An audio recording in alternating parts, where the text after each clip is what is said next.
예를 들면 이런 거죠. 아프리카 원주민들 20km, 30km 걷는 거는 일도 아니거든요. 그러면 예를 들어서 매일 20km씩 걸으면은 살이 맨날 빠져가지고 진짜 빼싹 말랐을 것 같은데 그렇지 않단 말이죠. 아무리 많이 걸어도 그 체형을 유지하는 거예요. 아, 이게 어떻게 된 거지? 그 사람들이 가지고 있는 대사에 어떤 그 기준값, 셋 포인트가 존재하고 있다는 거죠. 안녕하세요. 조선대학교 생명화학공학과에 근무하고 있는 신현재 교수입니다.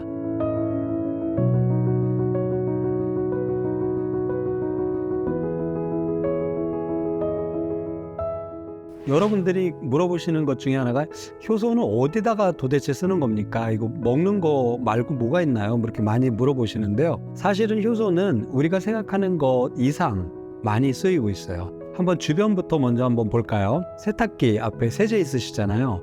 세제 안에를 보시면요, 구분하실 수 있어요. 여러분도 가루 세제 많이 쓰시잖아요. 가루 세제 안에 이렇게 들여다보면 하얀색 가루로만 돼 있는 세제가 있고요, 간혹 가다가 하얀색 안에 빨간색, 파란색 알갱이가 들어있는 세제들이 있거든요. 저희 집에서 쓰는 것도 주로 그런 건데, 그런 세제들, 하얀색 세제에 빨강, 파랑 알갱이가 들어있다. 그럼 그 알갱이는 효소입니다.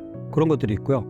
그냥 아예 그냥 대놓고 효소라고 쓰는 세제들도 많이 있어요. 그냥 그 액체 세제도 앞에 효소 이렇게 그냥 써있는, 엔자임 써있는 세제들이 있어요. 세제에 효소들이 엄청나게 많이 쓰인다, 이렇게 보시면 되겠습니다. 화장품도 얼굴 그 필링이 굉장히 중요하잖아요. 깨끗한 피부를 원하시려면 반드시 각질을 제거해야 되는데, 그 필링하거나 이런 펑크레징 하실 때 좋은 제품들은 모두 다 효소가 들어있습니다.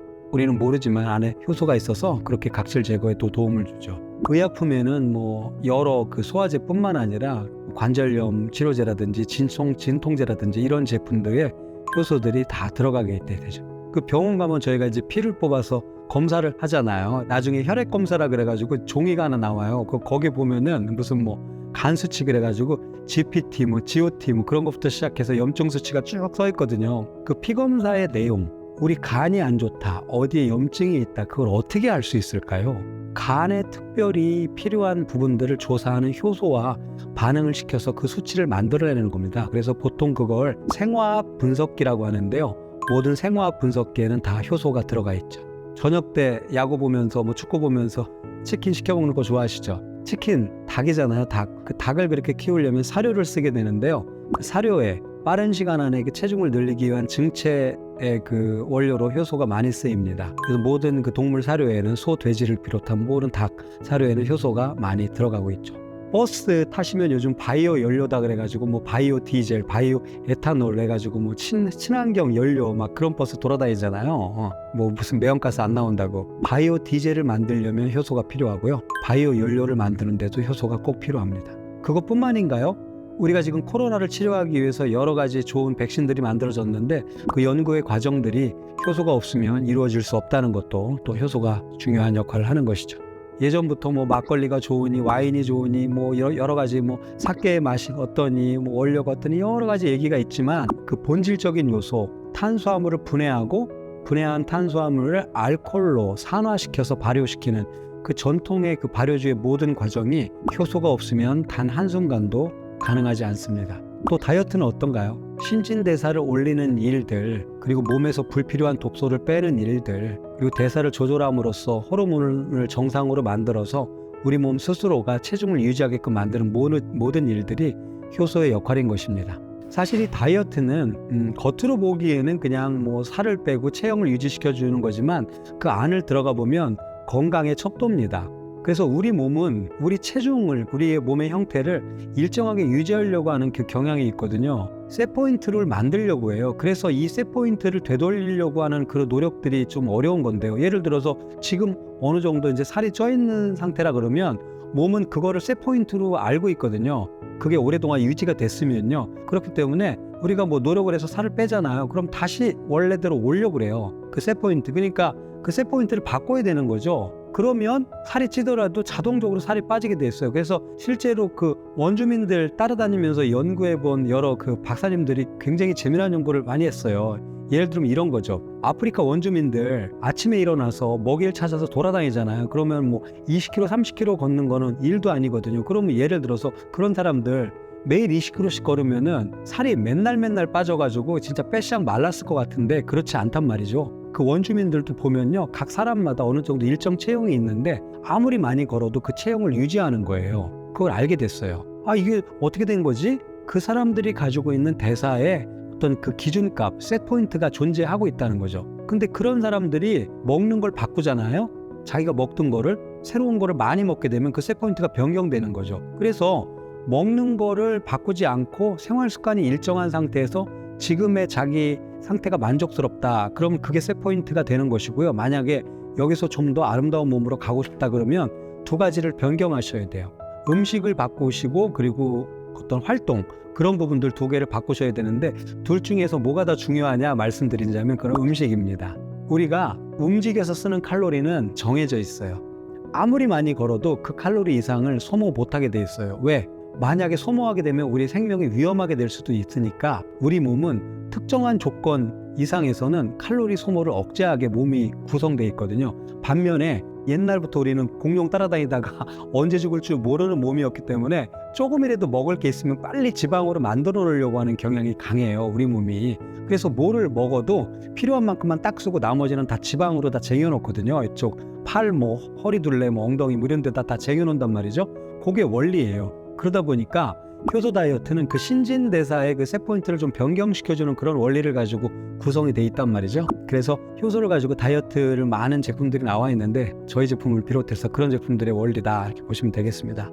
효소는 그 각질을 제거해주고 피부에 여러 가지 그 노폐물들을 또 녹여주고, 그리고 산화를 방지하는 그런 여러 가지 효소들이 많이 들어있습니다. 그래서 우리가 쓰는 화장품에서도 효소가 굉장히 광범위하게 쓰이고 있습니다. 그 각질 제거용뿐만 아니라 여러 가지 항산화 요소들도 풍부하게 들어있어서 그 피부의 여러 가지 산화를 막고 피막을 형성하는 데 도움을 주는 그런 효소들이 많은 화장품들이 나와 있어요. 그래서 여러분들이 쓰는 제품 뒤를 보시면 전성분 표시가 되어 있기 때문에 또 효소가 들어가 있는 부분들 보실 수가 있습니다. 소화가 안 될 때 먹는 우리의 소화제에도 여러 종류의 그 소화 요소들이 들어있어서 소화를 또 돕는 역할을 또 하고 있습니다. 소화제뿐만 아니라 몸의 염증이라든가 붓기, 그리고 근육통들, 이런 관절염들, 그런 것들을 그 치료하기 위한 실제 그 염증 치료제로서의 효소 치료제들도 많이 개발이 되어 있고요. 이러한 치료제는 기본적으로는 그 스포츠 선수들이라든가 환자들을 대상으로 하고 있긴 합니다만, 용량을 좀 낮춰서 일반인들이 먹을 수 있는 건강식품의 형태로도 많이 판매하고 있습니다. 알갱이 말씀 기억하시죠? 세제에 들어가 있는 그 빨간 알갱이, 파란 알갱이, 그 색깔이 의미가 있어요. 그 빨간 거는요, 더운 물에서 작용하는 효소입니다. 아까 효소의 특징 말씀드릴 때 온도 특징 기억하시나요? 우리 몸에 있는 효소는 37도에 최적화되어 있다. 그렇다면 북극을 돌아다니는 북극곰은 어떻게 될까요? 그 북극곰의 체온에 맞게끔, 그리고 그 바다 밑을 돌아다니는 연어라든가 다른 물고기들은 그 온도에 맞게끔 효소가 맞춰져 있거든요. 그러다 보니까 우리가 그 세탁할 때 쓰는 물의 온도가 크게 찬물하고 더운 물 두 가지로 돼 있어서, 찬물용은 파란색 알갱이, 더운 물용은 빨간색 알갱이, 이렇게 해서 알갱이로 그 색깔을 구분하고 있습니다. 실제로 효소를 써서 세탁하는 거하고 쓰지 않아서 세탁하는 거랑 그 흰색 빨래의 밝기 차이가 엄청나게 많이 나기 때문에요, 한두 알갱이만 들어가도 그 차이가 확연해서 여러분들도 느끼실 수 있을 정도입니다.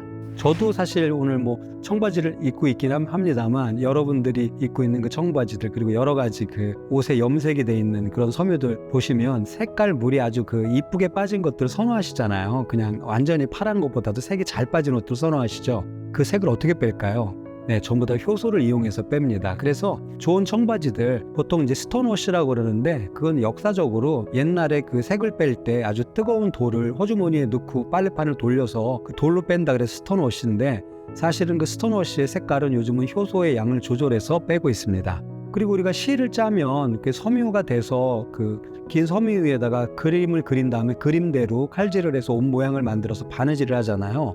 그러면 그 옷을 모양을 만들어서 바느질을 할 때 옷이 팽팽하게 펴져야 되죠. 그래서 반드시 풀을 먹이거든요, 옷에다가. 모든 섬유는, 양복도 마찬가지고 네이도 풀을 먹인 다음에 그걸 재단해서 그렇게 바느질하게 되는데, 그 풀 먹인 섬유는 나중에 옷을 판매할 때 풀을 다 빼야 됩니다. 그 풀을 뺄 때도 효소를 다 쓰고 있습니다. 그래서 우리가 쓰는 옷이나 수건들, 모든 것들이 다 효소가 없이는 그 기본 작용이 안 돼요. 그 옷감의 제조에도 효소가 굉장히 널리 쓰이고 있다, 이렇게 보시면 되겠습니다. 말씀드렸던 병원에서의 모든 피검사용 그 생화학 분석기 안에는 효소가 종류별로 다 세팅돼 있어서 피 한 방울만 들어가면 피 한 방울하고 효소랑 반응해서 그렇게 진행하는 것이고요. 혹시 당뇨가 있으시거나 여러 가지 그 이유가 있어서 아침마다 혈당을 재시는 분 계실 텐데요. 혈당을 재는 그 스트립에는 효소가 묻어 있어서 피하고 효소가 반응해서 피 속에 들어있는 혈당의 양을 알려주는 그런 역할도 하고 있습니다. 그래서 건강진단에 아주 중요한 척도로서 효소가 또 많이 쓰이고 있죠. 숟가락을 보고 계신데요. 온나무를 비롯해서 예전부터 그 가전칠기로 쓰이던 여러 가지 그 페인팅들이 많이 있거든요. 근데 이런 거 이렇게 오칠하면 오랫동안 간다고 하잖아요. 이건 도대체 오칠은 어떤 원리로 되는 걸까 궁금하시죠? 이것도 효소의 원리입니다. 나무의 수액과 효소가 반응해가지고 공기가 있는 상태에서 고분자로 바꿔주거든요. 그런데 그 시간이 천천히 걸리다 보니까 여러 번 칠해야 되고 하는 그런 좀 번거로움이 있긴 합니다만, 화학 페인트와는 달리 이렇게 오칠같이 천연 염색은 반드시 그 효소의 작용으로 단단하게 만들어지기 때문에 한번 제대로 칠한 옷은 진짜 몇백 년이 가도록 변치 않는 그런 특징을 보여주게 되죠. 그래서 고급 가정용품의 제조에 효소가 또 널리 쓰이고 있습니다. 병원에서 쓰는 것뿐만 아니라 우리가 그 차고 있는 시계나 여러 가지 것들에 이제 다양한 센서들이 들어가서 동작하게 될 텐데요. 그러한 센서들에 효소가 들어가서 여러 가지 그 혈액이라든가 눈물에 들어있는 그런 것들 양을 재는데 사용되고 있습니다. 이러한 센서들을 바이오 센서라고 말하는데요. 앞으로는 안경의 형태라든가 시계의 형태를 가지고 병원에 가지 않고도 다양한 그 혈액 지표라든가 체액 지표들을 확인할 수 있는 시대가 곧 올 겁니다. 벌써 많이 와 있기도 하고요. 이런데 효소가 아주 널리 쓰이게 된다, 이렇게 보시면 되겠습니다. 이거는 또 진짜 재밌는 건데요. 인공광합성인데 사실 식물은 푸른색 잎을 바깥으로 이렇게 내고 고고하게 서 있잖아요. 돌아다니면서 먹지도 않고 회사도 안 다니잖아요. 식물은. 이 식물이 사는 가장 큰 이유가 이 엽록체라고 하는 이 물질 안에 저 동전처럼 쌓인 애가 있는데 저 안에 효소가 들어있어요. 그래가지고 얘가 햇빛을 받으면은 햇빛을 가지고서 포도당도 만들고 이산화탄소도 만들고 막 여러 가지 산소 호흡도 하고 그런 역할들을 한단 말이죠. 그래서 이걸 광합성이라 그래요. 빛을 받아서 뭘 만든다. 그래서 조그만한 나무가 그냥 별다른 노력을 하지 않았는데도 햇빛을 받고 무럭무럭 커서 몇 미터 되는 큰 나무로 자라서 몇백 년, 몇천 년 동안 살아가는 모습을 우리가 보게 되잖아요. 그 광합성의 원리가 그렇게 돼 있어서 앞으로는 태양열판이 아니고 그냥 전기 발전소가 아니고 이렇게 효소를 이용한 인공광합성 이 물체를 만들려고 사람들이 연구를 하고 있어요. 그래서 이것만 되면 핸드폰 배터리 가지고 다닐 필요 없이 그냥 옷 입고 돌아다니면서 햇빛 받으면 옷에서 충전도 되고 핸드폰도 충전되고 그런 세상을 꿈꾸면서 광합성 효소를 연구하고 있는 사람들도 꽤 많이 있습니다. 지금까지 효소의 여러 분야들, 참신한 분야들 많이 살펴봤는데요. 이뿐만 아니라 배터리라든가 여러 가지 지금 현재 우리 사회를 이루고 있는 많은 기술 안에 효소가 속속들이 들어있습니다. 그래서 먹는 것뿐만 아니라 이렇게 많이 들어있는데 그래도 먹는 게 좀 궁금하시잖아요. 그래서 그 효소하고 이제 먹는 거하고 관련된 그 내용들은 조금 더 자세하게 다음 시간에 말씀드리도록 하겠습니다.